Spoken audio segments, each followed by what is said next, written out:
so sick of you dumping in the D. And I'll tell you what, I'm coming to your door.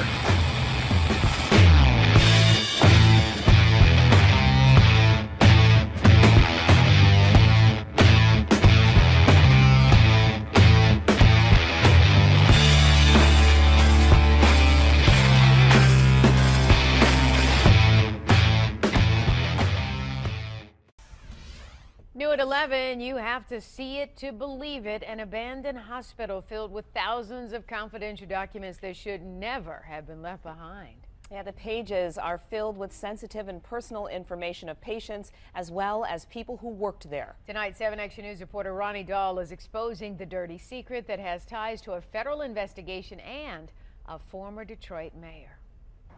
From the outside, the brick building at 224 Highland Street looks like countless other vacant abandoned buildings in the Detroit area. Busted out windows, overgrown weeds, lifeless. Just don't look down. But inside are valuable secrets. Holy cow. Your secrets. Hepatitis. Patient was found by Ecorse Fire Department face down in the mud, passed out. This stuff is not supposed to be on the streets. This stuff, patient records, thousands, filling closets and entire rooms. This is like they just walked out.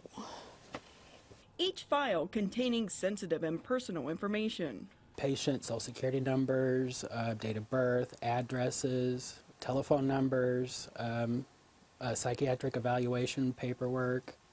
Unbelievable. And it isn't just patient records we found in the abandoned building, but also employee records. Photocopies of employees, social security numbers. And their license. But whose records are they and how did they get here? It starts in 1995 when the nonprofit group Metro Emergency Services purchased the former St. Luke's Hospital facility in Highland Park for $275,000. John Rutherford was the brains behind the business. Soon the nonprofit was being awarded multi-million-dollar contracts to house the homeless and provide mental health services. It operated under the name Doorstep West Homeless Shelter. But the vets say Rutherford got greedy. In 2006, he was indicted for diverting an estimated $1.3 million of grant money to his own pockets and $1 million more to his property management company, DPR. The feds say some of that money lined political pockets, including former Detroit Mayor Kwame Kilpatrick and his father Bernard Kilpatrick. Rutherford went to prison for his illegal ways, and the doors to the homeless shelter and mental health facility closed.